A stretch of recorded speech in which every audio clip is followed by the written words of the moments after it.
بسم اللہ الرحمن الرحیم۔ السلام علیکم معزز ناظرین۔ انفامور بدسات رحیل میری دوسری بیوی کے پہلے شوہر سے تھا۔ جڑواں بیٹوں کی پیدائش کے وقت کچھ ایسی پیچیدگی پیدا ہو گئی کہ میری پہلی بیوی بچ نہ سکی۔ بچوں کی دیکھ بھال کے لیے اماں فوری طور پر خیرالنساء کو بیا لائیں۔ ایوں رحیل بھی ہماری زندگی میں چلا آیا۔ پہلے دن اماں نے اس کا تعارف کرواتے ہوئے کہا، بیٹا، خیرالنساء بہت اچھی عورت ہے اور دکھی بھی ہے۔ تیرے اور گھر اور بچوں کو بہت پیار سے سنبھال لے گی۔ بس اپنے بچوں کی خاطر تجھے اس کے لڑکے کو بھی گھر میں برداشت کرنا ہوگا۔ اب وہ اس بدذات کو بلا کہاں چھوڑے۔ اماں کی اس بات نے میرے دل میں ایک گرہ لگا دی۔ دل کے ایک کونے میں کینہ پڑنے لگا۔ رحیل بہت تمیزدار بچہ تھا۔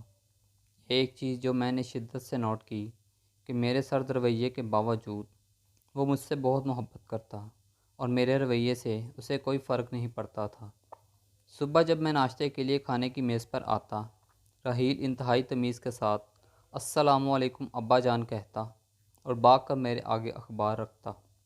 میرے دل میں لگی گرہ ڈھیلی ہوتی کے ساتھ ہی آواز آتی، ارے بدذات، چل اپنی ماں سے کہہ جلدی ناشتہ لائیں، میرے بچوں کو دیر ہو رہی ہے۔ وعلیکم السلام کے ساتھ رحیل کے سر پر پیار دینے کے لیے اٹھتا ہاتھ وہیں میری اپاہج سوچ کے ساتھ لڑتا اور شکست کھا کر ڈیر ہو جاتا۔ خیرالنساء نے میرے گھر اور بچوں کو اچھی طرح سے سنبھال لیا تھا۔ وہ بہت صابر عورت تھی، کبھی شکوہ زبان پر نہ لاتی۔ مجھے یاد ہے ایک دن راحیل اس سے پوچھ رہا تھا، امی جان بدذات کیا ہوتا ہے؟ میرا پورا جسم کان بن گیا۔ میری سماعتیں شدت سے خیرالنساء کے جواب کی منتظر تھیں۔ مسکرا کر کہنے لگی، جب کوئی بہت پیارا لگے اور نظر لگنے کے ڈر سے آپ بتانا نہ چاہیں تو اسے بدذات کہتے ہیں۔ اس دن میں نے دیکھا رحیل بہانے بہانے سے سارا دن اماں کے ارد گرد پھرتا رہا، کبھی جائے نماز بچھا کر دے رہا ہے اور کبھی ذرا سے کھانسنے پر پانی کا گلاس ان کے آگے رکھ رہا ہے۔ اماں کی آواز آئی، ارے بدذات، کیوں میری جان کھا رہا ہے؟ ڈرامے باز، جا دفع ہو جا کر کچھ پڑھ لے۔ کیا جاہل رہ کر میرے بیٹے کی مال پر عیش کرتا رہے گا؟ رحیل نے کٹ سے اماں کے گلے میں باہیں ڈالی، چٹا چٹ ان کی گال پر پیار کیا۔ اچھا پیاری دادی جان، کہا اور بھاگ گیا۔ میں وہی اماں کے تخت کے پاس بیٹھا دیکھ رہا تھا۔ اماں کی آنکھوں میں ہلکی سی نور کی چمک نظر آئی اور پھر معدوم ہو گئی۔ کیسے بدقسمت تھے ہم ماں بیٹا، اور کیسے خوش بخت تھے وہ ماں بیٹا۔ خیرالنساء نے بچے کے دل میں نفرت کی گرہ نہیں لگنے دی تھی، اور میری ماں مجھ اونچ لمبے مرد پیشے کے دوار سے وکیل کے دل میں کس آسانی کے ساتھ گرہ لگانے میں کامیاب ہو گئی تھی۔ مجھے جوتے جمع کرنے کا بہت شوق تھا۔ اچھے جوتے میری کمزوری تھے۔ میری وارڈروب میں ایک سے بڑھ کر ایک جوتا موجود تھا۔ رحیل بہت شوق سے میرے جوتے پالش کیا کرتا۔ کئی بار میں نے اسے بڑی دلجمی سے جوتے چمکاتے دیکھا، اور سچ بات تو یہ ہے کہ میرا دل خوش ہو جاتا جوتے دیکھ کر۔ مجھے یاد ہے ایک دفعہ میں نے خوش ہو کر صرف اتنا کہا، واہ رحیل، کمال کر دیا تم نے، اور اسے 500 کا نوٹ انعام دیا۔ بھاگا بھاگا اماں کے کمرے میں گیا، دادی دادی دیکھے ابا نے مجھے انعام دیا ہے۔ گھر کے ملازمین سے لے کر گھر میں آنے والے ایک ایک مہمان کو بتاتا کہ ابا نے مجھے انعام دیا ہے۔ اماں نے نہ بدذات دفع ہو جا کہیں منہ پھیر لیا۔ کاش اماں اس سے خیرالنساء کی خاطر ہی ایک بار گلے سے لگا لیتی، جس نے ان کے پوتوں کو اپنے جگر کے ٹکڑے سے بڑھ کر پیار دیا تھا۔ اماں کی لگائی ہوئی نفرت کی دھیمی آنچ پر میری انا کا بت پکتا رہا۔ خیرالنساء کی میرے بچوں اور گھر کے ساتھ بے پناہ محبت اور احسان بھی انا کے اس بت کو توڑ نہ پایا۔ رحیل کی تمام خوبیوں کے باوجود میں نے کبھی اسے سینے سے نہیں لگایا تھا۔ ہاں، مگر میں نے اس پر خرچ کرنے یا اس کی ضروریات پوری کرنے میں کوئی کوتاہی نہ کی۔ خیرالنساء اتنے ہی میں مطمئن تھی۔ وقت گزرتا رہا، بچے بڑے ہو گئے۔ عمر اور علی، میرے جڑواں بیٹے، اعلیٰ تعلیم کے لیے ملک سے باہر چلے گئے۔ رحیل نے میٹرک کے بعد تعلیم کو خیر آباد کہہ دیا۔ میرے بہت چاہنے کے باوجود وہ پڑھ نہیں سکا۔ سارے محلے کا لاڈلا تھا۔ صبح کا گھر سے نکلا، شام کو گھر آتا، اکثر ہاتھ پر پٹی بندھی ہوتی، جانے کہاں سے چوٹ لگوا کر آتا تھا۔ خیر النساء نے میرے دریافت کرنے پر کہا، فکر نہ کریں، مجھے بتا کر جاتا ہے، میری اس پر نظر ہے۔ وقت نے اماں کو ہم سے چھین لیا۔ آخری وقت میں رحیل نے اماں کی بہت خدمت کی، کئی بار اپنی گود میں اٹھا کر ہسپتال لے جانے کے لیے گاڑی میں بٹھایا۔ ان کا کمزور وجود باہوں میں بھر کر کئی راتیں رحیل نے ہسپتال کے بیڈ پر جا کر گزار دیں۔ جانے کس مٹی سے بنا تھا یہ رحیل، حالانکہ اب اس کو بدذات کا مطلب بھی سمجھ میں آنے لگا تھا۔ مرتے سمے اماں کے ہاتھ رحیل کے آگے جڑے ہوئے تھے، جنہیں چوم کر اس نے اپنے ہاتھوں سے اماں کی آنکھیں بند کیں اور میرے ساتھ انہیں لحد میں اتارا۔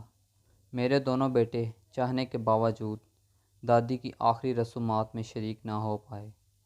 اس دن اماں کی لگائی گرا ڈھیلی ہو گئی، بالکل ڈھیلی، بس ایک بار رحیل کو گلے سے لگانے کی دیر تھی کہ کھل جاتی، مگر انا کا شکست دینا کہاں میرے بس میں تھا۔ عمر اور علی نے پڑھائی مکمل ہونے کے بعد شادیاں کر لیں اور ادھر ہی کے ہو کے رہ گئے۔ سال میں ایک بار بس ملنے کے لیے آ جاتے۔ گھڑی پر سوئیوں کا رقص جاری تھا۔ اب کے ڈانس سٹیپ میں وقت کا پاؤں میری قسمت پر تھا۔ مجھے اپنی کارکردگی پر بہت بڑا ایوارڈ ملنے والا تھا کہ مجھے فالج ہو گیا۔ چمکتے بوٹ پہننے والے پاؤں مفلوج ہو گئے۔ کیا عثمان شاہ ننگے اور ٹیڑھے پاؤں کے ساتھ ویل چیئر پر ایوارڈ وصول کرے گا؟ جس انا کے بت کو میں نہ توڑ پایا، اللہ نے اسے توڑ ڈالا تھا۔ نوکروں کی فوج کے باوجود رحیل میرے سارے کام اپنے ہاتھ سے کرتا۔ تقریب والے دن اس نے مجھے اپنے ہاتھوں سے بہترین لباس پہنا کر تیار کیا، جیسے کوئی باپ اپنے بچے کو اسکول کے پہلے دن کے لیے تیار کرتا ہو۔ اور پھر ایک انتہائی خوبصورت کالے چمڑے کے بوٹ میرے پاؤں میں پہنانے لگا، جو کہ اسپیشل میرے پاؤں کے لیے بنے تھے۔ مجھے جوتوں کی بہت پہچان تھی۔ جوتے کسی بہت مہنگی کمپنی پر آرڈر دے کر بنوائے گئے تھے۔ ایوارڈ کے لیے میری ویل چیئر لانے کے لیے اسپیشل انتظام تھا، مگر رحیل خود میری ویل چیئر چلا کر اسٹیج پر لایا۔ ایوارڈ ملنے کے بعد میرے گال پر بوسہ دیا اور کہنے لگا، آئی ایم پراؤڈ آف یو بابا۔ میں کہنا چاہتا تھا، میں بہت بار رحیل سے کہنا چاہتا تھا، I am proud of you my son, مگر کبھی نہ کہہ سکا۔ وہ ایک بار پھر جیت گیا۔ یہ مائیں بڑی ظالم ہوتی ہیں، ان کی لگائی گیریں بہت سخت ہوتی ہیں، وقت کے ساتھ ڈھیلی تو پڑ جاتی ہیں مگر کھل نہیں پاتی۔ میرے کان میں اماں کی آواز آئی، بدذات، آج شاید میری انا کا امتحان تھا۔ ایوارڈ کی تقریب کے بعد رحیل مجھے جوتوں کی ایک فیکٹری میں لے گیا۔ اندر داخل ہوتے ہی میں نے دیکھا ہر کوئی رحیل کو سلام صاحب، سلام صاحب کہہ رہا ہے، اور پھر رحیل مجھے ایک دفتر میں لے گیا جہاں ایک بہت خوبصورت بزرگ بیٹھے تھے۔ رحیل کو دیکھتے ہی اٹھ کر آئے، اس کے سر پر ہاتھ پھیرا اور کہنے لگے، مبارک ہو عثمان شاہ صاحب، اللہ کو کوئی تو آپ کی بات پسند آئی ہوگی جو اس نے آپ کو رحیل جیسا بیٹا دیا۔ یہ آپ کے بیٹے کی فیکٹری ہے۔ آپ کا بیٹا دنیا کا سب سے مشہور شو میکر ہے۔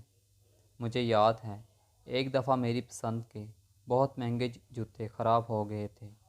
جوتے اٹلی کے تھے اور واپس کمپنی میں بیچنے میں بہت وقت لگتا۔ رحیل نے بڑے ماہر موچی بابا جی کو ڈھونڈ کر ان سے میرے جوتے مرمت کروائے۔ یہ وہی جوتے تھے جن پر خوش ہو کر میں نے اسے 500 روپے کا نوٹ انعام میں دیا تھا۔ بابا جی کی مہارت دیکھتے ہوئے میرے شوق کی خاطر رحیل نے ان سے جوتے بنانے کا فن سیکھا، اور اب رحیل کے بنائے جوتے پوری دنیا میں مشہور تھے۔ یورپ سے امراء رحیل کو اپنے جوتے بنوانے کے لیے بلاتے، مگر وہ مجھے اور اپنی ماں کو چھوڑ کر کبھی نہیں گیا۔ بابا جی نے ساری کہانی سنائی۔ اس وقت رحیل کی پٹی بندھے ہاتھ میری آنکھوں کے سامنے آتے رہے۔ اس کے ہاتھوں میں چبھنے والی سوئیاں میرے سارے جسم میں چھید کر گئیں۔ میرے جسم میں سوئیاں ہی سوئیاں چبھی تھیں۔ کون نکالے گا انہیں؟ کیا میری توبہ میرے زخم بھر پائے گی؟ گرہ کھل گئی تھی، انا کا بت ٹوٹ چکا تھا۔ میں نے رحیل کے سامنے ہاتھ جوڑ دیے، اسی رحیل کے سامنے جسے اماں بدذات کہتی تھی۔ رحیل نے میرے آنسو صاف کیے، میرے قدموں میں بیٹھ گیا اور کہنے لگا، میرے سب دوستوں کے پاس ابو تھے۔ نانی مجھے اللہ سے دعا مانگنے کا کہتی اور میں نے بہت بار اللہ سے دعا مانگی۔ آپ میری دعاؤں کا ثمر تھے، میرے اللہ کا انعام تھے۔ میں آپ سے محبت کیسے نہ کرتا؟ آپ مجھے بہت پیارے ہیں ابا جان۔ آپ کی نظر کرم 500 کا وہ ایک نوٹ، وہ میری زندگی کی کتاب کا سب سے بہترین نوٹ بن گیا۔ تھینکس فار واچنگ انفو مور۔ ملتے ہیں نیکسٹ ویڈیو میں انشاءاللہ، تب تک کے لیے اللہ حافظ۔